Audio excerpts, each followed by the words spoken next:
She stood frozen, unable to speak, as his words echoed through the room. Simple, soft, but devastating. For years, the public thought they knew the story, the clean version, wrapped in fame and finality.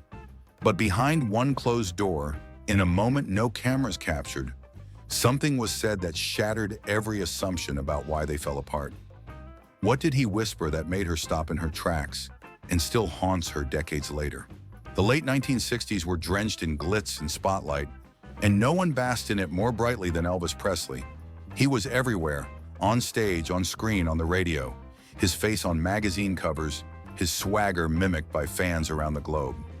But while the world was busy worshiping the king, a quieter transformation was unfolding behind the gilded gates of Graceland.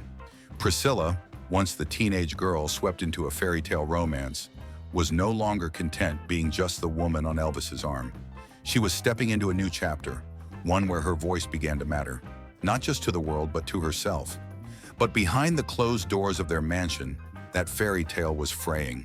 The man adored by millions was slowly becoming a stranger to the woman who knew him best. Long stretches of absence, unexplained phone calls, and the eerie silence of nights spent alone created cracks that no amount of luxury could patch. What once felt like a shared dream had grown cold and lopsided. Their conversations, once filled with playful nicknames and inside jokes, turned cautious, calculated. And even when Elvis returned, it was like entertaining a guest in your own home, one who never quite unpacked, emotionally or otherwise.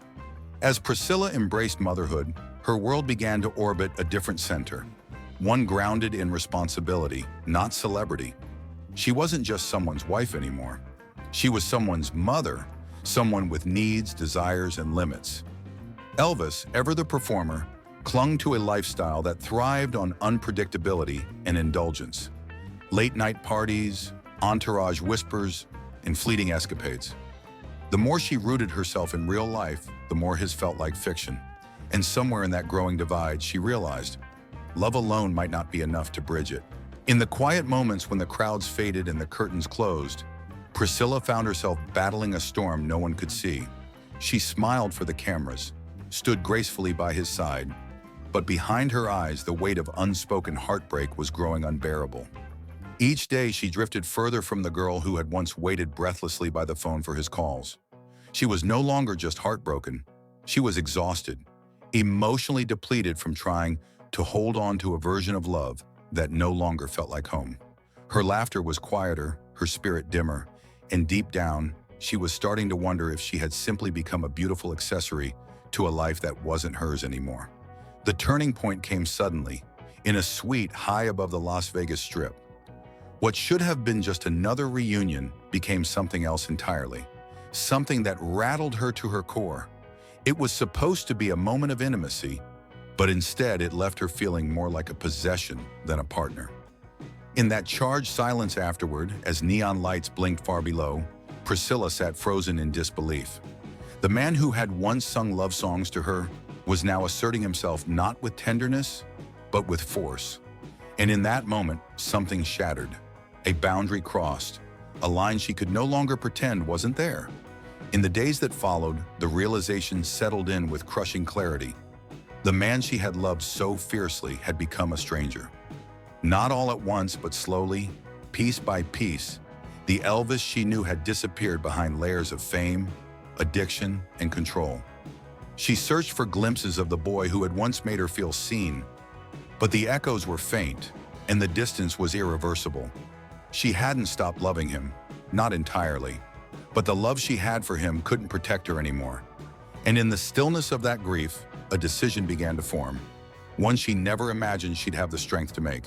The morning she decided to say the words out loud, the world outside their home looked deceptively peaceful. Sunlight slipped through the curtains, birds chirped as if nothing had changed, but inside everything was unraveling.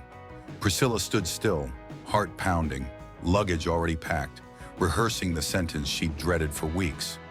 She wasn't angry, just hollow, worn thin from years of waiting for something to change that never would. When Elvis stirred awake, she gathered every ounce of strength she had and whispered the words that felt like tearing her own soul in two. "I'm leaving." He blinked, confusion clouding his face, as if she had just spoken in a language he couldn't understand. "Are you out of your mind?" he shot back, his voice more panic than fury. "You have everything any woman could want." His disbelief wasn't just about the relationship ending. It was about losing control of a world he thought he had built. He had always been the center, the orbit around which everyone revolved. And now the one person who had been with him through it all was stepping away. Not with rage, not with drama, but with heartbreaking finality. There was no shouting, no accusations, just silence. Then tears, his and hers. They held each other tightly, two people who still felt the pull of a deep love, but knew it had nowhere left to go. The embrace said everything their words couldn't, that the bond between them was real, but the life surrounding it had become unlivable. In that quiet moment, it wasn't about fame or power or legacy. It was about two people realizing that love, on its own, doesn't always know how to survive reality. As she turned to leave, hand on the door, he called out, just one word, her name. She froze. For a moment, time paused. And then he said something she would never forget, a sentence soaked in sadness and hope all at once. Maybe another time, another place. She looked back at him, her eyes filled with tears, and answered softly, maybe so. Then she walked through the doorway, knowing nothing would ever be the same again. Time, as it always does, moved on. Years passed, and though their lives drifted in different directions, the invisible thread between them never truly unraveled. Priscilla built a life of her own, navigating motherhood, rediscovering independence, and stepping out of the long shadow that had once defined her. Elvis, meanwhile, remained suspended in the whirlwind of celebrity, still adored, still pursued, but never quite grounded. And yet, despite the distance and the choices that had separated them, something lingered beneath it all, a shared history that neither of them could fully let go of. In the final chapter of Elvis's life, as the glitter of his career dimmed and the noise around him softened, there came a quiet moment. Just the two of them. No entourage, no pressure, just truth. They talked not as icons or headlines, but as two people who had once belonged to each other completely. The years had aged them, but not their connection. Priscilla, looking back on all they'd been through, gently raised the question that had haunted her heart for so long. Maybe one day there will be a time for us. It wasn't a plea or even a hope, just a wondering, a door left slightly ajar. For a moment, Elvis didn't say anything. Then, with that unmistakable grin, the one that always danced between mischief and melancholy, he responded. "Yeah," he said with a laugh, "when I'm 70 and you're 60. We'll both be so old, we'll look really silly racing around in golf carts." It was classic Elvis, deflecting the ache with charm, wrapping heartbreak in humor.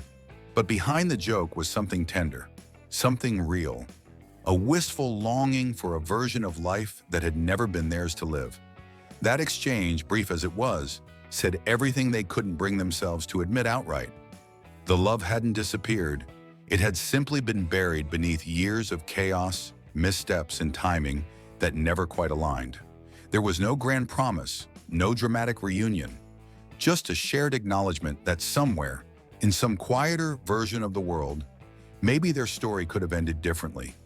Maybe it still could have, if only there had been more time.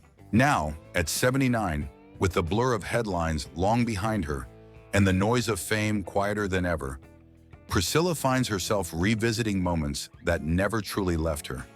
The years have given her space to breathe, to reflect, and to feel without the burden of public expectation. And in that stillness, those final words from Elvis come back clearer than ever. Words spoken not with grandeur, but with an ache that only time can fully reveal. They weren't just parting lines from a failed marriage. They were fragments of a truth she hadn't been ready to face back then. That even in goodbye, there was still a longing for what could have been. For decades, fans have whispered and wondered, was there ever a chance they'd find their way back to each other? Priscilla, ever private and poised, had kept the answer guarded. But now, with a calm clarity that only age can bring, she finally shares what so many suspected all along. Elvis hadn't shut the door on her, not emotionally, not in the way that mattered. In his own way, he had held on to a version of the future where she might still be part of it. Maybe not today, maybe not tomorrow, but someday somehow. He hadn't stopped picturing a life with her in it, but her most intimate truth isn't about romance or regret, it's about reality. Priscilla now understands that their love didn't end because it faded. It ended because the world around them wouldn't let it breathe. They were too young, too watched, too consumed by roles they didn't choose. What they had was real, but real doesn't always survive in a life built on performance. And so she carries that love not as a wound, but as a quiet chapter. Unfinished, yes, but no longer misunderstood. Sitting across from Larry King beneath the bright studio lights, Priscilla Presley didn't flinch when the questions came.